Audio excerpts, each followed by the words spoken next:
Hi everyone, स्वागत है आप सभी का हमारे इस नए चैनल मंथन शाला में। आप सभी को पता है कि एमपीपीएससी ने अपना 2021 2022 के लिए नया कैलेंडर जारी किया है। उसी को लेकर के जो सारी भ्रांतियां हैं या फिर जो हमारी नई चीजें हैं, रणनीतियां हैं, उनको लेकर के हम लोग यहाँ चर्चा करेंगे। तो कैलेंडर हमारा आ चुका है, अब आगे क्या रणनीति होगी इस पर हम लोग आज चर्चा करेंगे। सबसे पहले देखते हैं ये कैलेंडर में आज के बारे में दिया क्या है। ठीक, तो यहाँ पर इसका पार्ट 1 जारी किया हुआ है, मतलब इसमें बहुत सारे अभी संशोधन होने बाकी हैं। यहाँ मेन बात यहाँ पर मैं एमपीपीएससी की जो या सिविल सर्विसेज या फॉरेस्ट सर्विसेज हैं, उनकी एग्जामिनेशन पर चर्चा की गई है।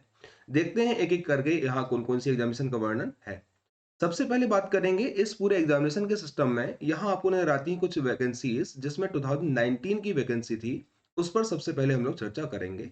जैसे कि 19 की जो वैकेंसी थी उस पर पेपर हमारा पहले हो चुका है, मेंस भी इसमें हो चुका है, बस रिजल्ट का वेट है।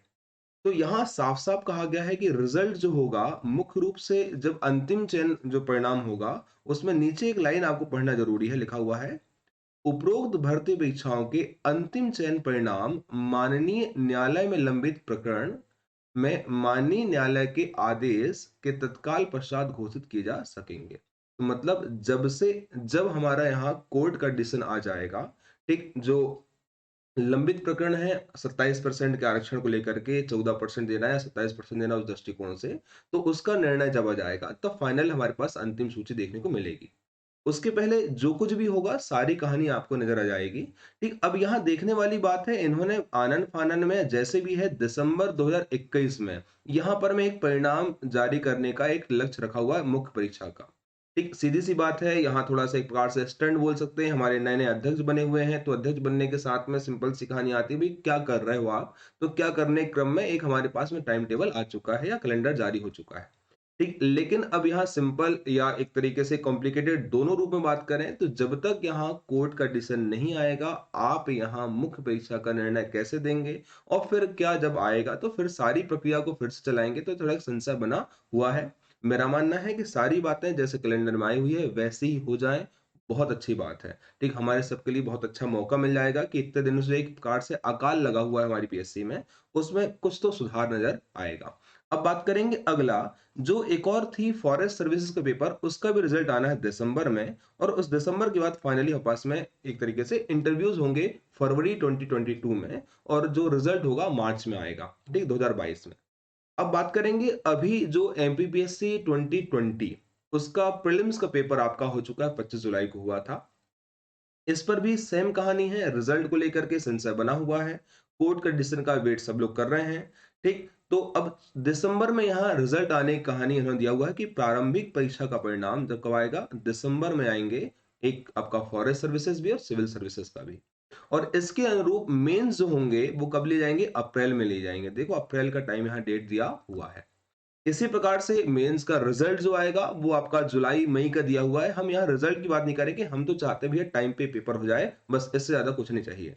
लेकिन फिर से वही बात करेंगे, देखो राज्य सेवा परीक्षा 2021 इनका बोले नोटिफिकेशन दिसंबर में आ जाएगा, 24 अप्रैल को पेपर भी हो जाएगा। देखो यहाँ पर मैं दो बात आ रही फिर से, मेंस का यहाँ पर मैं लेना कब, अपने अप्रैल में लेना और उसके लगभग ये कब लेंगे पेपर मेंस का, हो सकता है पहले वीक में ले लें या दूसरे वीक में ले लें और आपको कोई टाइम नहीं मिलने वाला है। आपका प्रीलिम्स का देखो 24 अप्रैल की डेट डली हुई है, ठीक, तो 6 दिन में हो सकता है पहले पहले फर्स्ट वीक में ले लें ये लोग पेपर या फिर सेकंड वीक में ले लें और बाकी रिमेनिंग आपको 15 दिन का टाइम भी ना मिले ये प्रीलिम्स की तैयारी के लिए। तो ये एक ही वीक में होना इसमें अपने आप में एक क्वेश्चन मार्क लगाता है।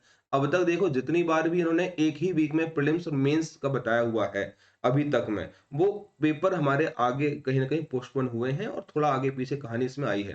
ठीक, यहाँ पर यदि इसको अप्रैल यहाँ देते और इसको मई भी दे देते, तो ये बहुत अच्छी बात हो जाती कि भई हमें कोई डाउट करने की ज़रूरत नहीं है। ठीक, ये इतना हमारा आयोग सुपरफास्ट या शक्तिमान अभी तक नहीं बना है, ना सुपरमैन बना है कि वो तुरंत पेपर मेंस का ले ले और फिर उसके बाद फटाफट एक प्रीलिम्स में भी लग जाए। ऐसी कहानी थोड़ी-सी अभी तक नहीं हुई है। तो ये एक तरीके से लग रहा है कि भई हमको डमी या एक तरीके से ऐसा कैलेंडर ला दिया है ताकि बच्चे शांत रह आएँ। ठीक, अभी आपने कई बार वीडियोज़ में देखा होगा यूट्यूब के कि भई हमारे टीचर्स लगे रहते हैं कि हमें यहाँ आंदोलन करना है या फिर एक तरीके से बच्चे भी लगे हुए आंदोलन करना है। तो वो हो सकता है आंदोलन से बचने या आलोचनाओं से बचने के लिए एक तरीके से कैलेंडर जारी किया गया है। अगली बात करेंगे, नेक्स्ट एक और दिया हुआ है कौन सा आपका, फिर हो जाएगा इसका प्रीलिम्स के बाद मेंस का टाइम पीरियड है।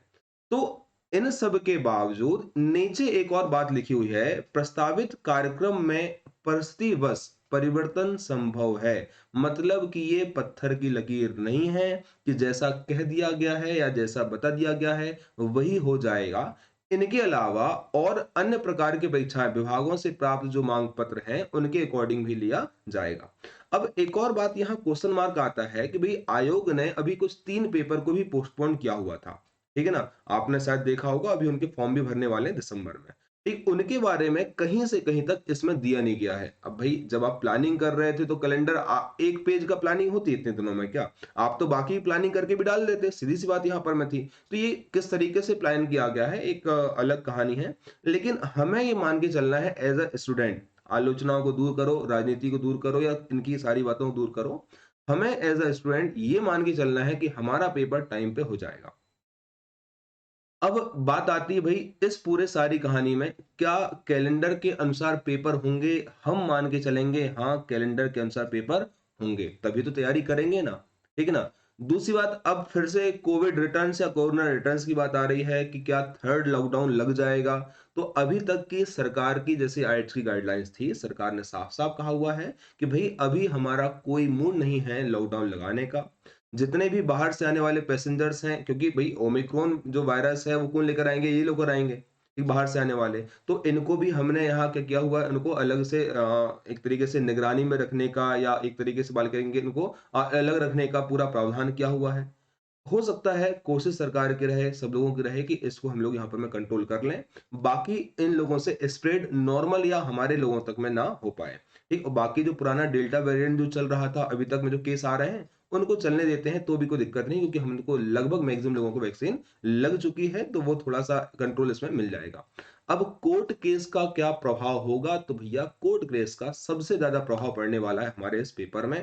ठीक? जो कुछ भी कोर्ट बोलेगा हमारा उसके अकॉर्डिंग हमको काम करना है। लेकिन यहाँ कोर्ट से भी माननीय कोर्ट से भी निवेदन होगा कि भई ये एक बड़ा मुद्दा है, बहुत सारे बच्चे यहाँ पर में इस प्रकार से लगे हुए हैं। जो भी डिसीज़न आप इतने दिनों से पेंडिंग करके बैठे हैं, भई अब तक तो डिसीज़न हो चुका होगा, निर्णय भी कर चुके होंगे, विचार-विमर्श भी कर चुके होंगे, बस वो फाइनलाइज़ कर रहे हैं। राजनीतिक दृष्टिकोण को अलग रखते हुए, क्योंकि चुनाव है, आप उसके दृष्टिकोण से भी सरकार के दबाव में आकर के या सरकार की बात मान करके ऐसा बिल्कुल भी ना करें। अब बात करेंगे नेक्स्ट, ये जो पेपर होंगे प्रीलिम्स के, उनकी क्या-क्या बातें हैं, उनको समझ लेते हैं। कि भई पहला आता है मेंस का रिजल्ट आएगा, तो मेंस का रिजल्ट आएगा दिसंबर में 2021 में जाएगा और इंटरव्यूज़ होंगे 2022 में। तो बहुत अच्छी बात है कि भई जो 19 के बच्चे हैं उनको आपका रिजल्ट आ जाए। एक तो आपका सीएस मतलब सिविल सर्विसेज और फॉरेस्ट सर्विसेज दोनों का रिजल्ट आएगा दिसंबर में। एक अच्छा हो जाएगा यदि दिसंबर में ही ये हमारे पास कैलेंडर के अकॉर्डिंग ही सारी चीज़ें चलती रहें तो। दिसंबर में रिजल्ट आ जाए, हमारी वैकेंसी भी जाए प्रीलिम्स की, नया नोटिफ़िकेशन जारी हो जाए और आपका प्रीलिम्स का रिजल्ट भी आ जाए, सब कुछ हो जाए, ऐसा मेरा मानना है। ठीक, तो इंटरव्यू रहेंगे इसके फरवरी में, तो जो रहेंगे वो अपने चलते रहेंगे। इस पर थोड़ा-सा जो 19 वाले बच्चे हैं वो अकेले सेंट्रलाइज़ हो जाएँगे। अगला सबसे बड़ा पार्ट हमारे पास में है एमपीपीएससी एग्जाम 2020 की। यहाँ पर ये पेपर हमारा हो चुका है। बस अगली कहानी ये है कि भई रिजल्ट आने वाला है। तो रिजल्ट आएगा कब? दिसंबर में आ जाएगा 2021 में और अगला पेपर हमारे पास रहेगा अप्रैल में। ठीक? अप्रैल में रिजल्ट की बात हम लोग अभी नहीं करने वाले हैं, इंटरव्यू की बात नहीं करने वाले। केवल देखना है कि जब पेपर रहेगा तो हमारे पास में इसकी रणनीति बनानी है। लगभग हमारे पास कितना टाइम बचा हुआ है? तो 115 दिन का समय बचा हुआ है। जैसे कि बात करेंगे, अभी हमारे पास में 1 तारीख को ये सारा पार्ट आया हुआ है, तो 2 दिसंबर से हम लोग लेकर चलेंगे। ठीक कहाँ पर मैं 31 दिसंबर तक में, फिर आ गया कौन-सा अपन जनवरी, फ़रवरी और आ गया मार्च। ठीक, ये हमारे पास आ गए हैं, तो 1, 2, 3 महीने ये बचे हुए हैं और 3 महीने के साथ-साथ हम बात करेंगे, तो अब पास में ये अगला एक और ये महीना पूरा-पूरा 4 महीने हैं। 4 महीने में 5 दिन आप इधर-उधर कर दो और ये आपके पास रह जाएगा कौन-सा, अप्रैल को बिल्कुल काउंट मत करो। ठीक, यहाँ पर आपके पास में लगभग-लगभग 120 दिन में से 5 दिन कम कर दो, 115 दिन आपके पास बचे हुए हैं। मतलब आपके पास टोटल मेंस की जो यूनिट थी कितनी थी भैया? पेपर 1 में 10 यूनिट हमारे पास में है, पेपर 2 में भी 10 यूनिट हैं, पेपर 3 में भी 10 यूनिट हैं। इनके अलावा पेपर 4 की बात करें तो बस मिल जाती है कितनी 7, और फिर आ जाएँगे पास में हिंदी का पेपर और आपका एसे का पेपर। तो इन 6 पेपर के अकॉर्डिंग आप टाइम टेबल को डिवाइड कीजिएगा और उस तरीके से आपको करना पड़ेगा, ठीक प्रैक्टिस करना पड़ेगा। सबसे पहली तैयारी कि भई क्या हमारा सिलेबस पूरा पढ़ कर के हो चुका है अप टू डेट? पहला ये इस काम में इस मंथ में आप लग जाएँ सिलेबस को कंप्लीट करने का, उसके बाद में अगला रहेगा आप प्रैक्टिस तैयारी कर देंगे, राइटिंग प्रैक्टिस की, खास करके रिवीजन और प्रैक्टिस की। ठीक इनके लिए हम अभी कुछ समय बाद अपने इसी चैनल पर लेकर आने वाले हैं क्वेश्चन आंसर का राइटिंग सेशन। आपको एक तरीके से जो फ्लो चार्ट के माध्यम से यहाँ पे रिवीजन कराया जाएगा, और रिवीजन कराने के बाद हम लोग चर्चा करेंगे उनके क्वेश्चन पर में कौन-कौन संभावित क्वेश्चन हो सकते हैं, और दूसरी एक और बात रहेगी कि भाई उनका मॉडल आंसर भी क्या रहेगा। टॉपिक वाइज हर एक टॉपिक को कंप्लीट करेंगे। इसका मैं टाइम टेबल आपको जल्दी ही अपलोड कर दूंगा अपने टेलीग्राम चैनल पर में, मंथनशाला आप सर्च करिएगा, उस पर आपको मिल जाऊंगा। नहीं तो आपको कॉन्टैक्ट नंबर यूज करना है 8982744794। इस पर आप लोग यहाँ पर में जानकारी एकत्रित कर सकते हैं। सारी जानकारी डिटेल आपको यहाँ मिल जाएगी। दूसरी बात करेंगे, अगला पॉइंट यहाँ पे फिर से है कि जो प्रीलिम्स की तैयारी में जो हमारे पास में ये तैयारी रहेगी, तो फिर हिंदी को इनको सबको कैसे टाइम दें? तो लगभग आप 3 से 4 दिन या 5 दिन का समय दे दें हिंदी को, या 7 दिन दे सकते हैं। ऐसे राइटिंग को आप लगभग में 5 दिन दे दीजिएगा, ठीक? और आपका ऐसे का लगभग मेरे पास में 1-1 यूनिट को, बाकी जो पेपर है, उन्हें 10 दिन दिन का समय या 15-15 दिन के अकॉर्डिंग बाँट सकते हैं। तो ऐसा प्रयास करो कि ताकि पूरा एक टॉपिक हमारा कंप्लीट हो जाए। लेकिन इनके साथ-साथ में एक और बात इंपॉर्टेंट है, चूँकि अप्रैल में ही प्रीलिम्स भी होने वाला है, तो 4 महीने हैं, आपका टाइम टेबल ऐसे डिसाइड करो कि प्रीलिम्स को भी आपको पढ़ने का मौका मिल जाए। दोनों चीज़ पढ़ने का मौका मिल जाए, ये इंपॉर्टेंट है। तो इस प्रकार से 115 दिन में आपकी स्ट्रेटजी होनी चाहिए, और इसी के अकॉर्डिंग मैं टाइम टेबल आपके सामने लेकर आऊँगा कि किस तरीके से हम लोग रिवीजन भी करेंगे और साथ-साथ में प्रैक्टिस भी करते हुए चलेंगे। अगला पार्ट है, नेक्स्ट हम चलेंगे आपका एमपीपीएससी एग्ज़ाम 2021। तो 2021 जो नया नोटिफ़िकेशन होगा वो प्रीलिम्स का, वो आने वाला है पास में कब? दिसंबर में आ जाएगा। दिसंबर 2021 में बोला हुआ है आएगा। ठीक, अब कुछ बच्चों का है कि भैया हमारा 2001 में बर्थ डेट थी, तो क्या हम पेपर दे पाएँगे? तो मेरा मानना है कि आपको पेपर देने का मौका मिल जाएगा। लेकिन ये सारी बात जो है डिपेंडेंट कहाँ करती है? आयोग के नोटिफ़िकेशन में। नोटिफ़िकेशन में कब की डेट वो मान्य कर रहे हैं, या वो हो सकता है कि भैया 2000 के बाद उन्होंने बोला हुआ है, या 2001 के बाद का काउंट किया हुआ है। मतलब कि उनके अकॉर्डिंग कि जो आपका 21 ऐज है, 2021 1 जनवरी काउंट होना चाहिए, या फिर 2022 1 जनवरी को यहाँ पे पूरी होना चाहिए। इस अकॉर्डिंग में यदि ये 2 तरीके की डेट रहेंगी, उसके आधार पर ही आपको पेपर देने का पूरा मौका मिलेगा। तो ये कोई भी बोल दे कि भई ऐसा ही हो जाएगा, ये कंफर्म नहीं है। आयोग जो डेट डिसाइड करेगा उसके अकॉर्डिंग। तो जो बच्चे 2001 में जिनकी आपका बर्थ डेट आ रही है, तो आप तैयारी रखें। सोचें कि भई आपको पेपर देने का मौका मिलेगा। यदि मिल जाता है तो तैयारी तो चल ही रही है, नहीं मिल रहा है तो कोई बात नहीं, अगला वैकेंसी, अगला नोटिफ़िकेशन आपके सामने में जल्दी ही आ जाएगा, तो उसकी भी तैयारी हम लोग करते रहेंगे। ठीक, पेपर रहेगा 24 अप्रैल को, और इसके अकॉर्डिंग हम मान के चलेंगे लगभग-लगभग में 140 डेज़ हमारे पास बच रहे हैं। 140 दिन का समय हमारे पास रहेगा। ठीक, मान के चलें हम लोग यहाँ पूरे-पूरे, तो उनमें से आप लगभग और कुछ समय भी आप लोग घटा दें, जैसे भी करेंगे, तो 130 दिन पूरे-पूरे आपके पास में हैं, जहाँ से आप सब कुछ अच्छे से तैयारी कर सकते हैं।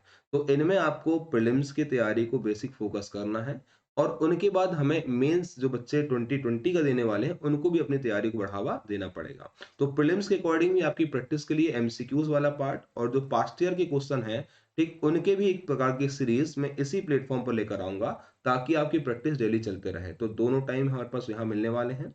अभी कुछ समय तक में हमारे यहाँ जब तक व्यूज़ बहुत सारे ना हो जाएँ, ठीक, या फिर आपका टाइम पूरा ना हो जाए, तब तक के लिए एक तरीके से क्या होगा कि आप रिकॉर्डेड लेक्चर ही देख पाएँगे, और बाद में फिर हम लोग लाइव भी यहाँ पर मैं जल्दी ही आकर के आपसे चर्चा कर रहे होंगे। ठीक, तो यहाँ आपको ध्यान रखना है पूरे पार्ट में कि जो सिलेबस है उसके अकॉर्डिंग आप तैयारी स्टार्ट कर देंगे, प्रीलिम्स का पार्ट, है ना? जो हमारी 10 यूनिट्स जो बताई गई हैं, ठीक, उनके अकॉर्डिंग तो सिलेबस डिस्कशन और बाकी चीज़ पर भी चर्चा करेंगे हम लोग आगे। अभी केवल आज का ये हमारे कैलेंडर है उसके डिस्कशन की कहानी। ठीक, तो आपको यहाँ पर मेनली क्या करना है भई, सिलेबस कंप्लीट हो जाए जो बच्चे 2021 देने वाले हैं, प्लस आपको पास्ट ईयर के क्वेश्चन लगाने। पास्ट ईयर के क्वेश्चन कहाँ के? एमपीपीएससी अकेले के नहीं, एमपीपीएससी के अलावा यूपीपीएसएस है, यूपीएससी है, राजस्थान पीएससी है, ठीक, ये पूरे क्वेश्चन आपको लगाने हैं। तो इंपॉर्टेंट बुक लिस्ट जहाँ से हम लोग क्वेश्चन चर्चा करने वाले हैं वो, आपके पास में शॉर्ट नोट्स जहाँ से आने वाले हैं वो सारे हम लोग चर्चा करेंगे आगे टॉपिक वाइज टॉपिक अपने इस पूरे इसी प्लेटफॉर्म पर। तो आपको टाइम टेबल बता दिया जाएगा, बने रहिएगा इसी प्लेटफॉर्म के साथ में। और भी जो भी अपडेट्स हैं फॉर्म आने की या सारी चीज़ें वो सारे आपको मिलते जाएँगे। ठीक? तो जो भी नोट्स आपको चाहिए, आपको और अपडेट चाहिए तो आप जॉइन कर लीजिएगा मंथनशाला एप्लीकेशन अपना है, मंथनशाला सिंपल सर्च करेंगे आप लोग यहाँ पर में। और या फिर नहीं मिलता है तो आपको एक कॉन्टैक्ट नंबर याद करना है 8982 744 794, इस पर आप मैसेज कर देंगे। ठीक? तो मैं आपको यहाँ पर मैं इस ग्रुप में भी ऐड कर लूँगा और जो भी आप क्वेरीज़ रहेंगी आपको मैं सॉल्व करते हुए चलूँगा। ठीक? तो बहुत-बहुत धन्यवाद, ऑल द बेस्ट और आप सभी को शुभकामनाएँ इस पूरे कैलेंडर की। तैयारी करते रहिएगा। मिलते हैं हम लोग अगले वीडियो के साथ में। Thank you.